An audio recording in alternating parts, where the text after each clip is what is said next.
Okay, before we even start, I want to know what is the Picasso room? Oh, Where so are this is a you? good Picasso room is P room for short. And so basically, the whole kind of theme of my office is around creation and creativity. And so on the other wall, there's a sign that says create. On this wall, it says work in progress, art. And really, kind of my whole thing when our guys come into this office is that we are stepping into our creative self. We don't have to have everything figured out. There's no right or wrong. There's just ideas, and we embrace creativity. We embrace innovation. So that's what the Picasso Room stands for. I actually got it from my dad. His office. He used to call it the Picasso Room when I was a kid, and it really inspired me. So I brought it along with me throughout my years. Amazing. Well, I think that's a perfect intro to you and to what we're kind of going to talk about today. So, hello, everyone, and welcome back to Mindset Matters. My name is Vic, your host, and this is the podcast where we choose to live with purpose and grow with intention. So, welcome. I'm excited to have Amir Carlisle with me today. He is a former University of Notre Dame football wide receiver, co founder of the Players Company, current director of player development at the University of Notre Dame for their Hmm. football team, and founding member of Learn, which is a gamified learning platform that makes learning fun, simple, and rewarding. That was a mouthful. You're doing so many things. So, Yeah, welcome, Amir. I'm thank you. happy to be catching up with you today. Thank you. I'm so honored to be here. I'm excited for the conversation, and it's so great to see you again. I appreciate you, Vic. Awesome. So, you are doing so many different things in a lot of different spaces. And as you kind of just mentioned, even with your little brief intro of the Picasso room, I know your philosophy is very impact driven and Mm-hmm. inspiring creativity and critical thinking Hmm. and just wanting to make as big of an impact on the people that you're around as possible. So I'd love for you to just even take us a little bit back and tell us a little bit about yourself and your own kind of background, maybe your sports history, and like what has kind of been the driving factor of who you are today. Yeah, yeah, it's a great question. So, as you alluded to, sports has always been something that, has been a pretty significant aspect of my life growing up. Lived in New Jersey as a kid. My dad was a coach. He was the speed coach for the Philadelphia Eagles, and he actually opened up the first performance training facility called Peak Performance in the Philadelphia Metroplex. This was back in the 90s before people were actually even thinking about doing high performance training. And so ever since I was, 2 to 3 years old, I remember getting on the speed ladders and demonstrating at his camps. And so it was always something that was, a part of my upbringing. So kind of growing up, my dad and both my parents, I should say, really encouraged me to try everything.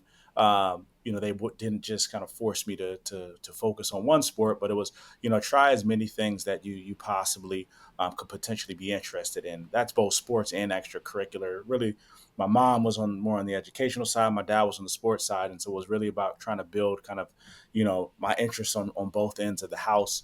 And so, I was about 10 or 11 years old. I started playing football and basketball were kind of my two main sports, and I noticed that I was better than a lot of other kids at the game, and so I started growing a love for both of those sports. And really for me it was really starting to grow a love for the work, and the hustle and the grind, and getting an understanding of what it actually takes to be great at something. And it was cool because my dad was training a bunch of guys from the Eagles, and so I got an opportunity to kind of get insight into kind of what those at the highest level actually did in order to maintain their greatness. And so kind of fast forward, we moved out to California. My dad was working with the 49ers. Ended up going to a really small Christian school called the King's Academy. We weren't known for sports. I remember this was my freshman year. I went to another school called Valley Christian, and they were, one of the more premier athletic teams in the area. And when I transferred, because my mom didn't want to drive me there, I remember the football coach. He told my dad, he was like, "Hey, your son's committing athletic suicide going to that school." And so I was like, "Dang." But kind of kept it pushing forward. Like I said, the school was really small. I think we had less than 500 kids. I think we might have had one Division I player in the history of the school at that point. And so I was just going there to kind of be the best version of myself. Kind of as I got into my athletic career, it went really well. My sophomore year, I got my first offer at Stanford University. Literally committed on the spot. I was like, man, Stanford's up the road, great education. Again, my mom was always about education, and it gave me a great place to kind of look forward to attending kind of throughout those years. I also was doing other things in entrepreneurship, in musical theater, like again, trying to diversify my interests. Ended up, last minute, the coach who was at Stanford ended up leaving. And so ended up decommitting and going to USC. So that's the University of Southern California down in Los Angeles. Again, kind of tying in Hollywood, acting, football. And when I went down there, football wise, it was going extremely well. Coming in, from a recruiting standpoint, I was one of the more highly recruited kids on the West Coast. But coming in, everybody's a highly recruited person when you go to a school like USC, and so I didn't really know what to expect. But when I got in, I did really well to a point where going into the first game, I was actually the starting running back as a true freshman. Unfortunately, kind of got derailed by a few injuries there, but throughout that season. But I had a chance to play as a true freshman. Made my mark on the team. At the end of the season, I remember the head coach brought me into his office and was like, "Hey, we want you to be, the record-breaking rusher here. We have big plans for you." And so I was like, it's very comforting and reassuring. And kind of in my head at the time, it was like, okay, all right, you're going to go 3 years, then you'll go into the NFL, and the rest will be history. Um, you know, God had different plans. Mm-hmm. Unfortunately, my dad was let go of by the 49ers. They moved out to Indiana. My dad was working at Purdue University. I then made the move to transfer to be closer to my family. Mentality was the same coming into kind of that year. I was like, okay, I just did it at USC. We literally just beat Notre Dame. I'm gonna come in here. I'm gonna be the star. I'm gonna be the starter. 3 years going to the NFL. And there was this incident that really kind of changed my life and the trajectory of things for me, both on and off the field. It was 2 weeks into when I was here. I had one friend on the team, didn't really know anybody. When I was at USC, when you were a freshman, you couldn't really ask for gear and different things. And so I didn't know that at Notre Dame that they kind of freely gave things out. And so, I went and borrowed one of my friend's gloves so I could just go out on the field and get some extra work. Basically, it escalated. It turned into an argument. He started wrestling me and this and that. And I ended up breaking my ankle. And so I go into the office, the training room, and really devastated because I just got there and I had big plans. And it was a 9 month injury. This is January, but kind of how they broke it down, it was like, okay, this is 9 months. You'll have an opportunity to still come back for the season. And Mm-hmm. so I was like, okay, all right, like I'll be back. I'll be back. So I ended up getting the surgery on my ankle, and they do this thing called a nerve block where it's supposed to subside kind of your pain for a 24-hour period. And, after the first day, I had no pain because the nerve block was blocking my feeling. Then a week went by. I still couldn't feel my leg. 2 weeks went by. 3 weeks went by. A month went by. A month and a half, 2 months. Mm. And I still had no feeling from the back of my knee all the way through my toes. And what had happened was the anesthesiologist on accident punctured my nerve with the needle when they were giving me the nerve block and gave me permanent nerve damage. And so what turned into, oh man, I'll be back in 9 months, turned into a year and a half process where even to this day, 10 years later, I still don't have feeling in the bottom of my foot. And so it was really tough for me. And can I tell this story? Is because this is where I really found myself and found my purpose. One, it was probably the most painful experience that I ever had to go through. I don't know if you ever had to deal with nerve pain, but it felt like I was getting electrocuted, every 30 seconds throughout the entire day, constantly. And I was on painkillers for 6 months. And I kind of sat there and was like, woe is me. Why me? Like I had an NFL career ahead of me. I had so many things that I was going to do on the football field. Now I don't know if I'm going to even play football ever again. And, I kind of wallowed in that, despair for a while. And it was a Mm-hmm. conversation I had with my mom that really shifted my perspective. And she told me, simply just be grateful. Really take a step back and look at, your life and look at it from a perspective of gratitude. You're at one of the best schools in the country. You have many resources and many people who are in your corner there to support you. You have a scholarship. You don't have to pay for school. You don't have to go into debt, etc. And really, kind of in that moment, it really kind of shifted my perspective from looking at my life from kind of a self-centered perspective to looking at it from a perspective of there are so many different things to be grateful for. And in addition to that, it became my purpose. I found my purpose in helping make other people's lives better. Like I started to see my life Mm-hmm. outside of kind of that almost that selfish worldview and perspective. And so for me, kind of that has been kind of my guiding light since that moment of really leading with impact, leading kind of from this perspective and posture of service. And so kind of just to give a flash forward, kind of ended up coming back, figuring out a way to kind of compensate, with that injury. Made my NFL dream come true. I did sign to play with the Arizona Cardinals, although it was a lot shorter than I had initially anticipated. I still was grateful for that opportunity and grateful for what football was able to do, and kind of now I've utilized a lot of that lived experience kind of intertwined into some of the work that we're doing now. But really that moment, that injury, I really kind of look at it as my defining moment where, Mm-hmm. even in this time of struggle, pain, despair, I was able to see kind of the silver lining and really came out of it with, a purpose driven life. So that's kind of my background up to this point. Mm-hmm.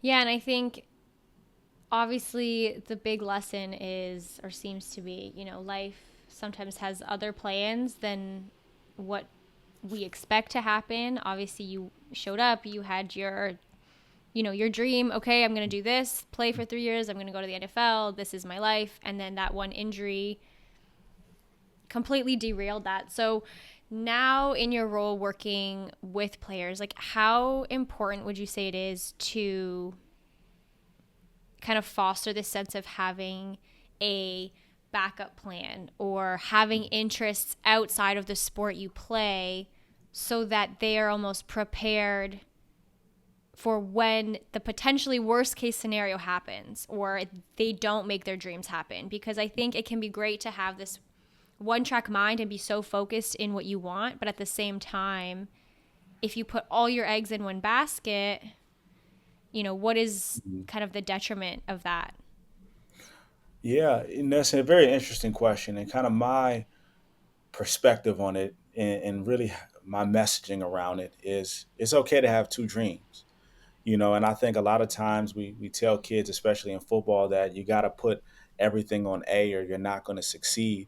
And I lean away from kind of the phrasing of a backup plan because it's not necessarily even a backup plan. Really, football sports in general, are short lived. Like Mm, if you do live out the most successful career, what is that, you're retiring at 35, like, and that's mm, a long career. Like you look at Steph Curry, 36, 37, like LeBron James is even 38, and like that's a 20 plus year career. And then when we talk about football, it's even shorter. Like if you're making it to your early 30s, 31, 32, like that's a long career. And so when you're done playing, you have so much more of your life ahead of you. And mm, even if you do make millions of dollars, like, there's a lot more beyond life than just having a lot of money and sitting on the couch every single day.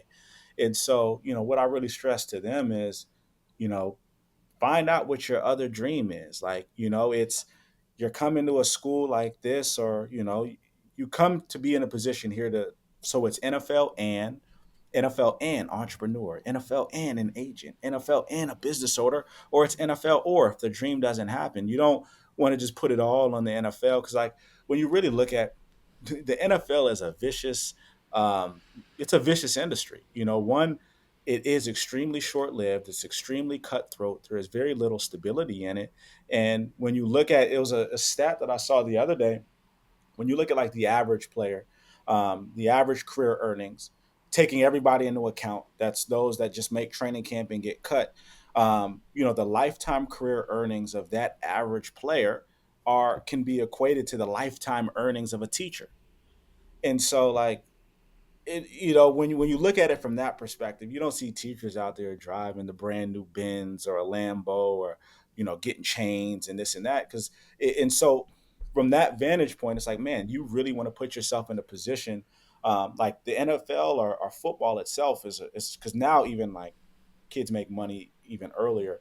It's a Mm-hmm. great vehicle. It's an awesome vehicle, but use it to open doors. Use it to kind of pave your pathway. Don't let it use you because it will use you. It's going to take a lot out of your body. It's going to take a lot of your mental focus, etc. And so, what I really just stress is, use this time to build relationships, explore, and find kind of what that and is.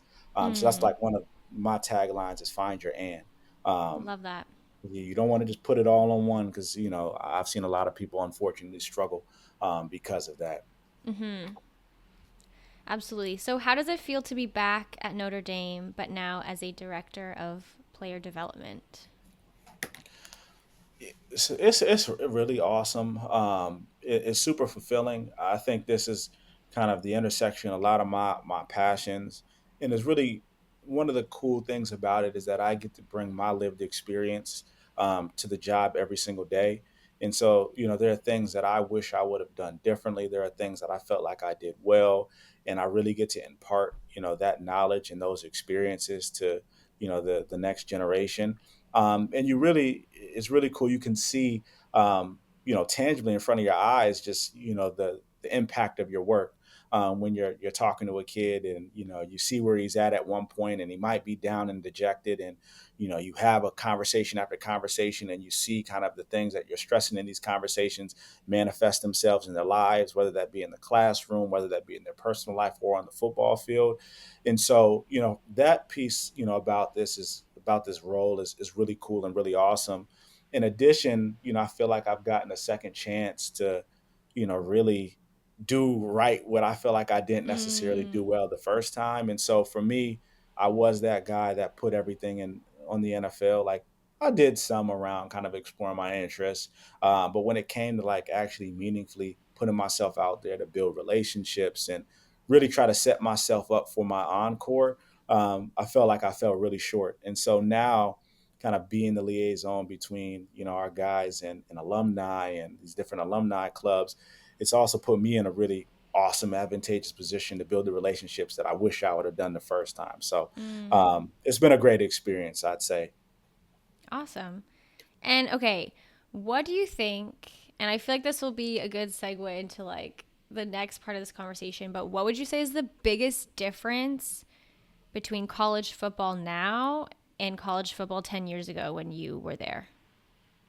I mean, simply, they make money now. It's a business. It's a Okay. business, and so there's a lot more kind of complexity to the experience, because one, you're trying to think about how do you build and establish your brand.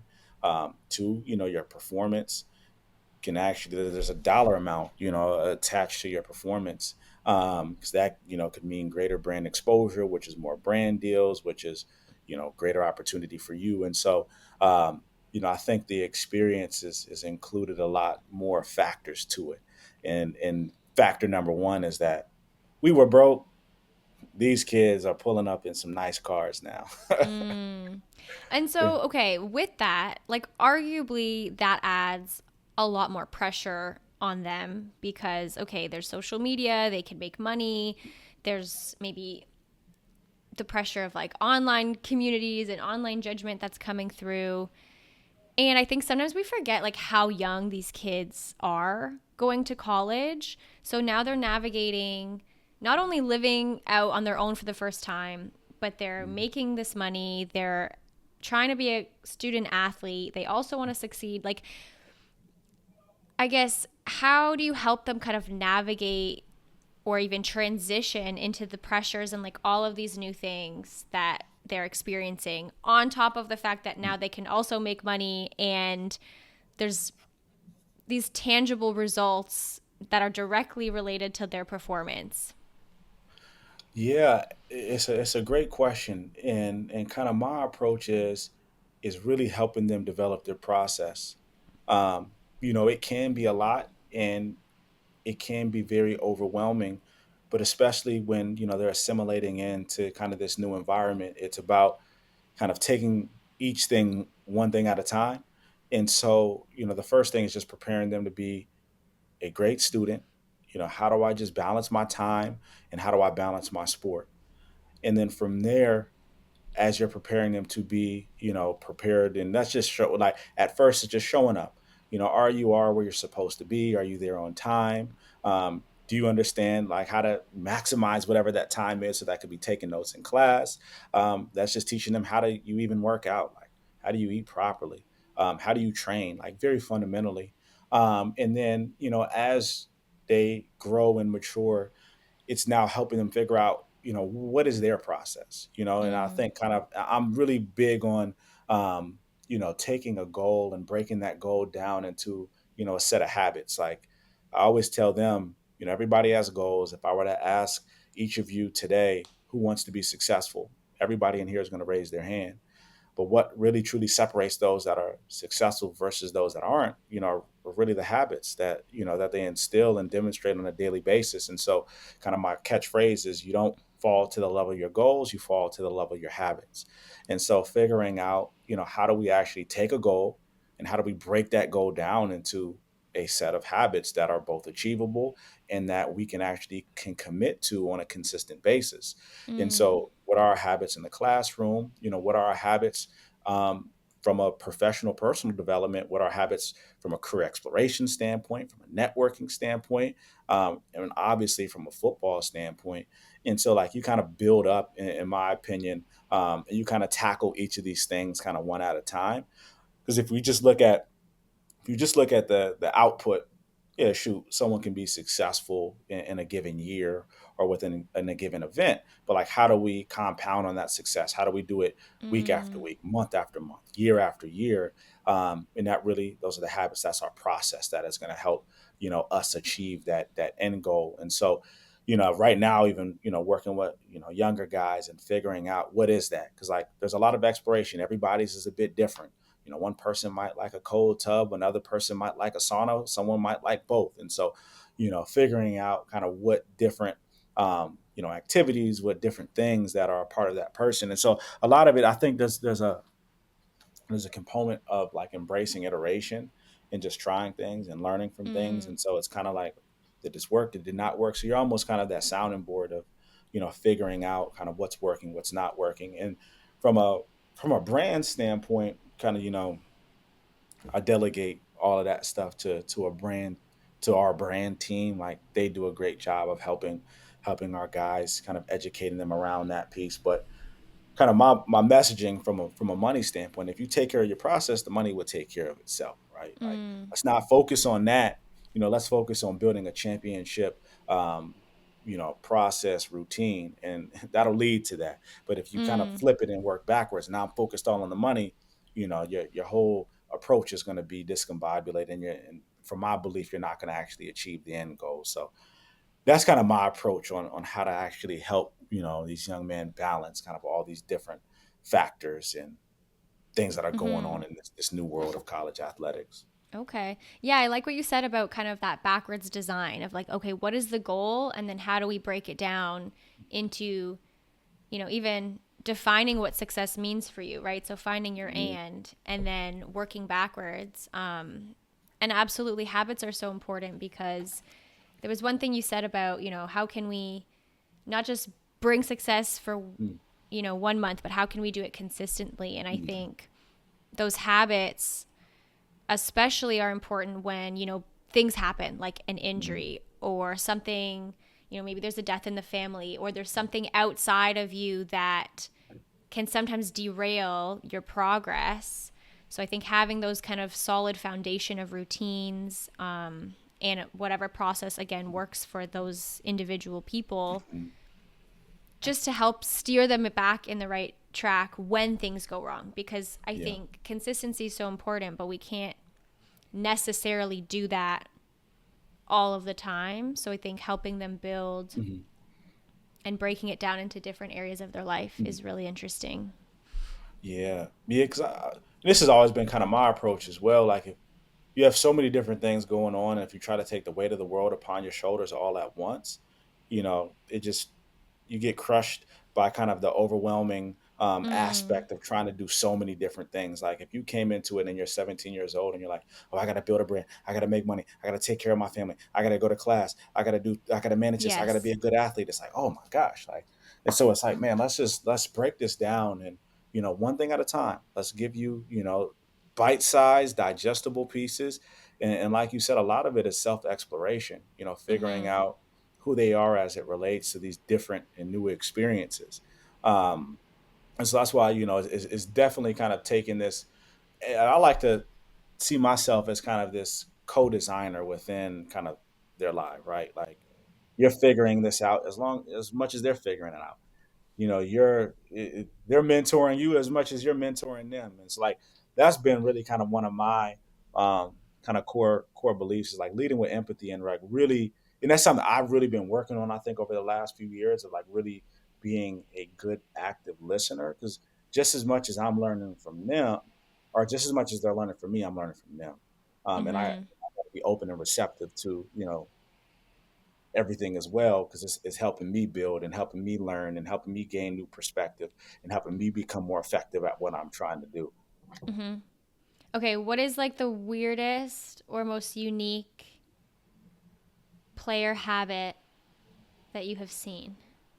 Whether it's like a ritual or a habit, like have you seen anyone that you're like, okay, that's a little funky, but I rock with it?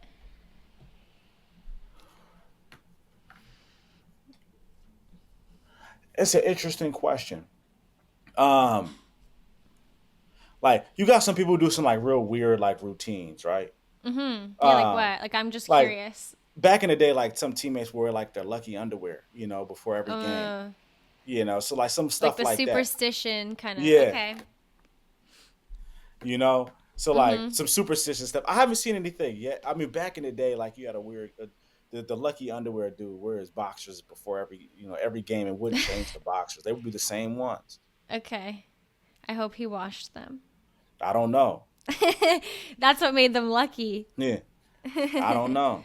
So, another thing that you do in your role is kind of set up different experiences for the players to meet different people in different sectors. And does that look like sometimes bringing in guests to talk to them, seminars? Like, what are some activities that you've kind of fostered to help them figure out what is their and kind of help guide them in their exploration phase?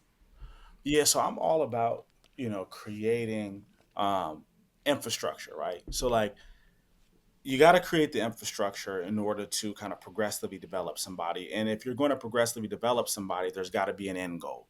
And so like if you're not, you're just like doing things to do things. And so like one of my big things kind of when I came in here is a lot of times kind of this role is synonymous with bringing in speakers.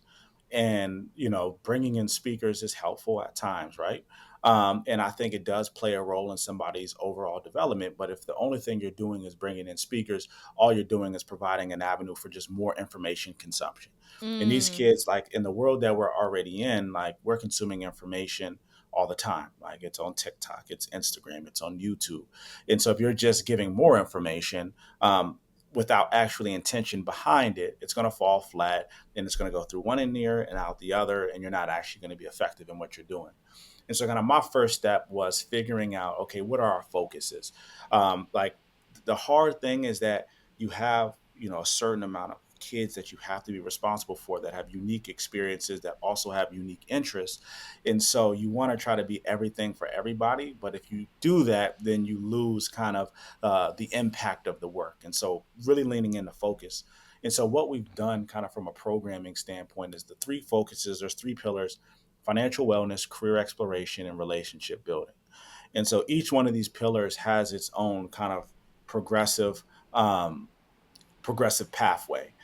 So it starts with, in career, you go level one, level two, level three, level four plus. Same thing in financial wellness. Same thing in relationship building.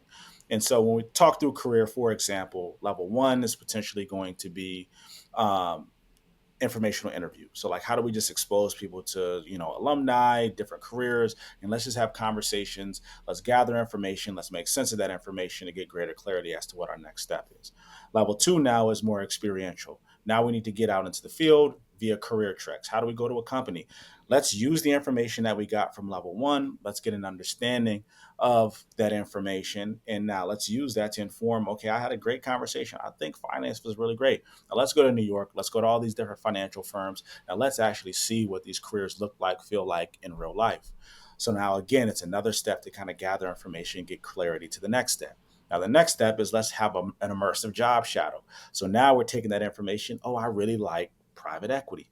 Now let's Mm. go to a private equity firm and let's shadow somebody for a week. So now it's the next phase. It gets a little bit more in depth. It gets a little bit more hands on.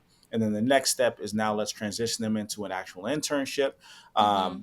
Where now the goal is now they've immersed themselves into the career. If they are not going on to the NFL, then that presents an opportunity for a follow-on job offer, right? Mm-hmm. And then the last phase is now that there's a career hiring fair where the people then get hired on. It's like Love that. that's phase one is like, okay, freshman year, you come in your level one, sophomore two, three, four, Mm. 4 plus. When we get into career, it starts to kind of branch off to these different kind of developmental tracks where now we're actually pre-developing you for the actual internship.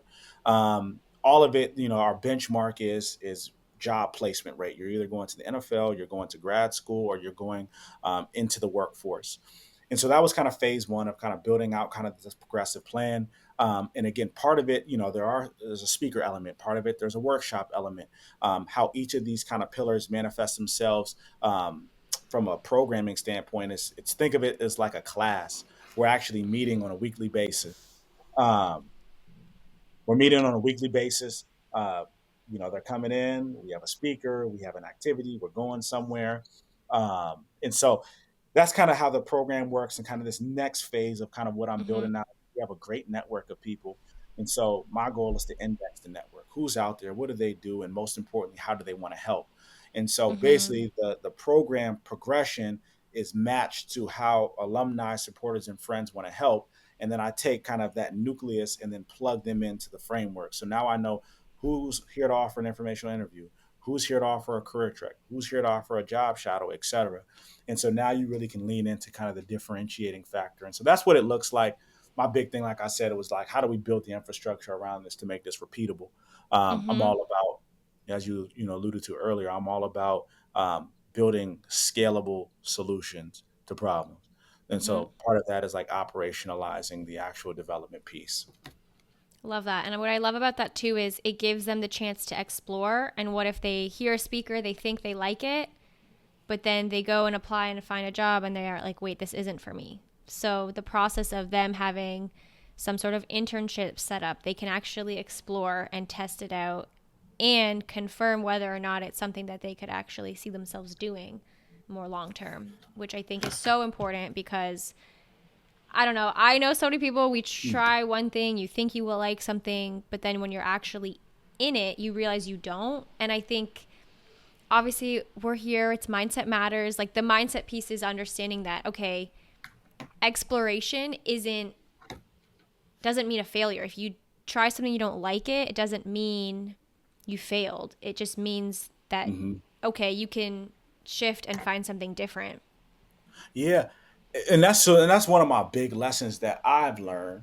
And so it's a point you made earlier about I went into kind of my college career with a very kind of predefined pathway that I knew I wanted to do. It was like, okay, go to school, go to the NFL, and like there was no kind of malleability to the experience. Like it was binary. You're either Mm-hmm. doing this and you're successful, or you're doing this and you're not successful.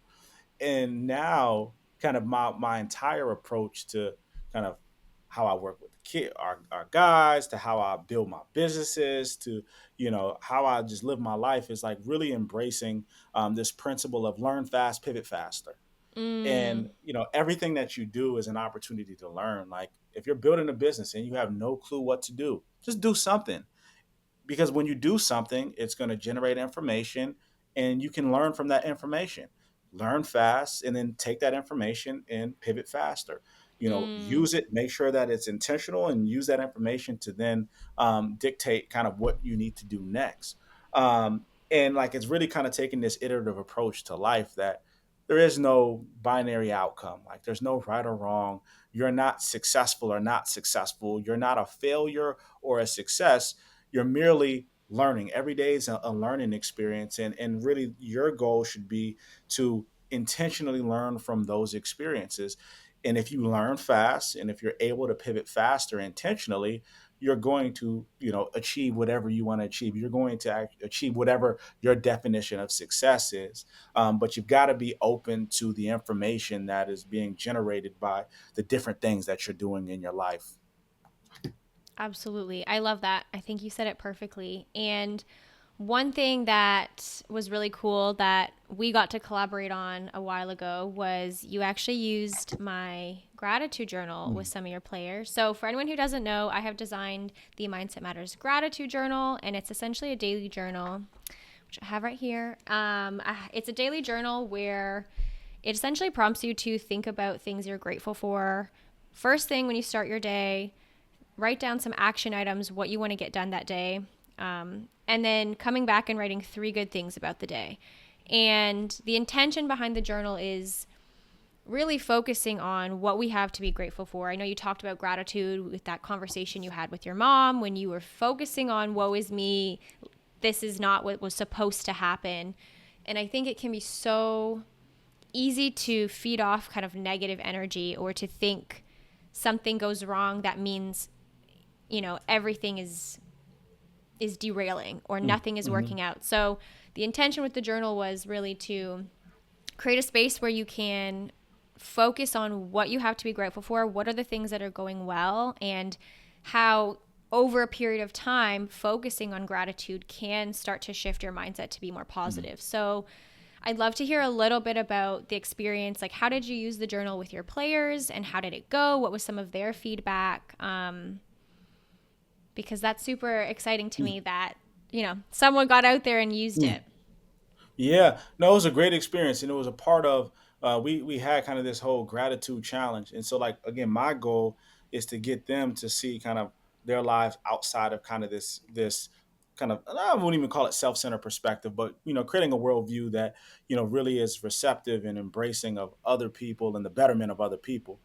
And so what we did is, for it was a week and a half that they just literally went through the prompts within the journal, and then each day we came back and we reflected on whatever thing that they wrote down throughout the week. And it was really cool to see just some of the little small things of appreciating their parents, appreciating their experiences, and then kind of the action items of calling home, making sure that they're more intentional with creating and giving space to kind of the parents. And they're the reason that they're here in the first place. And so it was a really awesome experience for us because I think it opened kind of their mind and their worldview to really look at kind of life outside of themselves.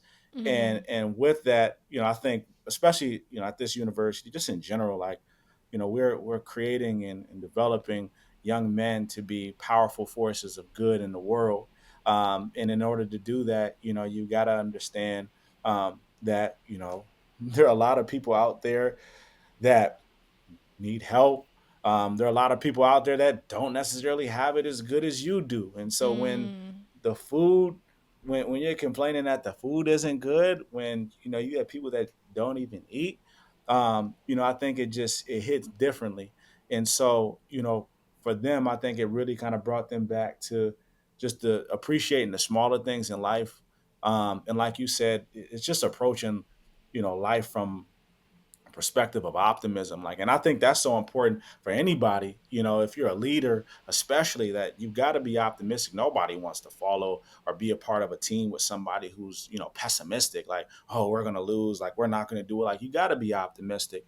And in order to have, I think, that perspective of optimism, you've got to kind of have that founding perspective of gratitude. Like, you got to have an Mm. attitude of gratitude. It makes life just a whole lot easier. Like, when you sit there and you're like, if someone says, how are you today? And you're like, oh, I'm not doing really well. Like, take a step back and ask yourself, like, what is everything in your life at this given moment that you have to be grateful for? And then I think once you actually can say that and write that down and get it out there on paper, like, it's this light bulb moment that you're like, wow, man, like, it isn't as bad as I initially thought it Mm. was.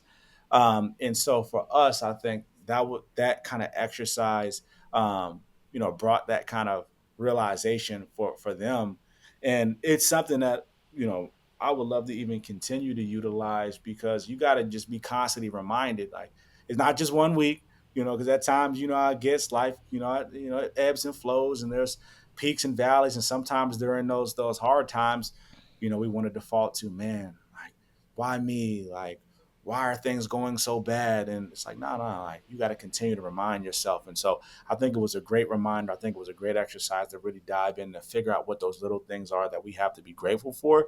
And it's Mm-hmm. definitely something that I want to continue to implement because it's got to be a constant reminder, not just over a week and a half. Definitely.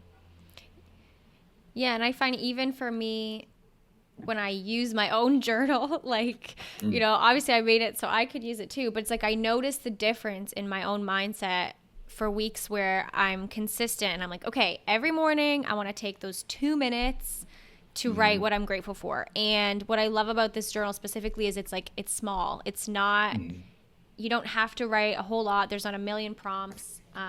And then there's also a space to just that says what else is on your mind. So if there's something mm, specific happened and you need to dig into it a little more, you have that space. But even for me, I know that mm, I've seen a difference of when I'm not using it or something mm, bad happens and I'm kind of mm. starting to get into a more negative Yeah. frame of mind. As soon as I'm like, okay, let's intentionally take those couple minutes morning, couple minutes at night to like actively think about what I have to be grateful for, my entire like existence changes when I'm consistent with it. So Yeah. I'm really happy that you guys were able to test that out and use it. Yeah, no, most definitely. The consistency is so key, and I will. We'll pick it back up this season as well. Like as we get, because we do like our little accountability Mondays. I'm trying to find a name for like mindset Mondays, mental edge Mondays, or something like Mm, that. But every Monday we're gonna meet throughout the entirety of the season, a small group, and just I love the reflective nature of it, where we can learn from each other, create a space where we can build together. So I thought it was awesome, and I like I said, definitely like as you alluded to, the consistency is so important, and so that's something that we'll definitely pick back up. So if you don't have your journal and you're listening in, please buy your journal. It definitely get your it's journal. get your The link journal. the link will be below. And I'm really curious about like how was the experience of them even sharing, some things that they wrote. Did you have them kind of share some things that they were grateful for? Did they keep it really personal? Did you see the group start to open up with each other? I know that young men can have trouble expressing themselves, so I'd love to know if there was some impact there where they kind of started to get more comfortable with each other and not just as teammates, but as a group of men, young men supporting each other. Yeah, so it was 10 guys that participated. And it's actually really cool. Those 10 freshmen are all like really close friends now. Like they were becoming close friends. But like they're all attached at the hip now. Mm, And so like it was an awesome like space because they were extremely transparent and like they knew each other and they knew each other's lives. And like since then, it's almost a year later now. They've really strengthened those friendships. Like I think those 10, they'll be lifelong friends, that's which is awesome. really cool to see. But yeah, it was great because like they were sharing some really transparent and vulnerable things, and they were receptive, open, and supportive of one another, kind of during the process. So definitely 100%. It was a really cool experience because they shared honest feelings, they gave honest feedback, they had honest conversations, and they've all become stronger because of it, and they hang out all the time off the field, Love which is that. awesome to see. Yeah, so it definitely was great. Yay. We love that. Yeah.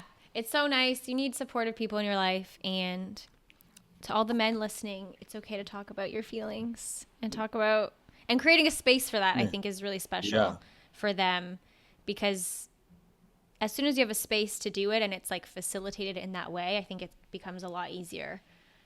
That's with so many things, but yeah, yeah. yeah. 100%, 100%. Because football, you got to be tough, mean, yada yada. And so it's like, it's cool to kind of create a different environment where we're just real with one another. Like, Mm-hmm. it's okay not to be okay about certain things. It's okay to have kind of these honest, open conversations. It's okay to, you know, be transparent and vulnerable with one another. And so I appreciate you because it definitely allowed us to kind of create a space for that.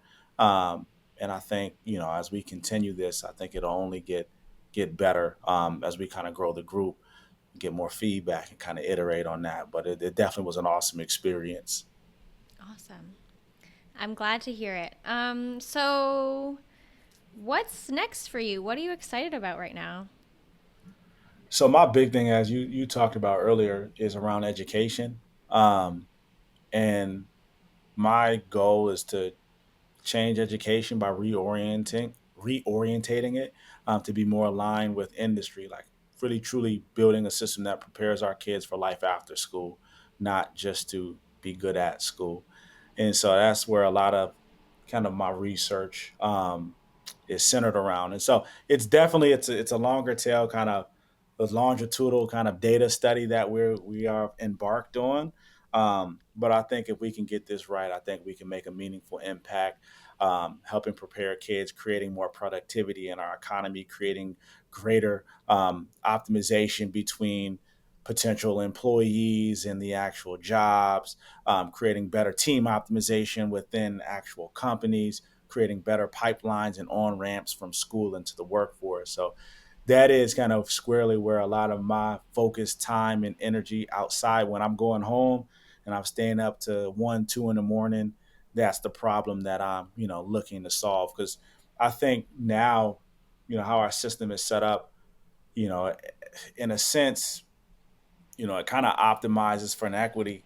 When you look at the SAT and these different standardized tests, the reason why a lot of kids get good scores on them is because they have a tutor that they can lean on to help prepare them for the test. And so really creating a world where, you're judged and evaluated based off of your skills, not based off of credentials. Because when we look at the credential itself, like, oh man, you go to Notre Dame or Harvard or Stanford, well, you need $83,000 a year in order to go to that school. And okay, we're here saying that a Stanford degree is better than a community college degree because the kid can't afford it. Well, the community college kid may have more grit, more hustle, more desire and dedication than the Stanford kid, but the credential itself is not even going to get that one kid in Mm-hmm. the door. And so, if you can create a world where people are able to get insight into a student's skills, and you're actually able to develop skills, you can create, in my opinion, a more equitable system that's more based off of merit than do I hold this piece of paper? And so that Mm-hmm. kind of is the problem that I've set my sights on in solving, or at least doing my part in trying to solve at least a component or aspect of it over the next 10 to 15 years. I love it. Well, you're definitely a busy guy and you're constantly doing a lot in different spaces. And I do see the impact that you have. So I want to say congrats to all Thank you. of the achievements up until this point. I think what you're doing is amazing. And yeah, I love to see it. Yeah. I love to connect, and it's nice to catch up with you and have our little powwows and Yeah. see where we're at with everything. So that's always fun. Yeah, likewise. I appreciate you and everything that you're doing. I think is awesome. I think the community that you're building, the work that you're doing, is much needed. And so I think just continue to facilitate and foster these type of conversations. And I think the resources and the company that you're building is great. So always great to catch up. I appreciate you giving me an opportunity to kind of dive into my story today. I hope, for you listeners, you guys are able to get at least one thing out of it. But feel free if you ever want to reach out, ever have questions, feel free to hit me up on LinkedIn or something, I guess. But I appreciate you, and this was fun today. Awesome. Okay, well, thank you everyone for listening. We will catch you next week. And thank you again, Amir, for joining me. Thank you so much, Vic. I appreciate it. Peace out. Bye.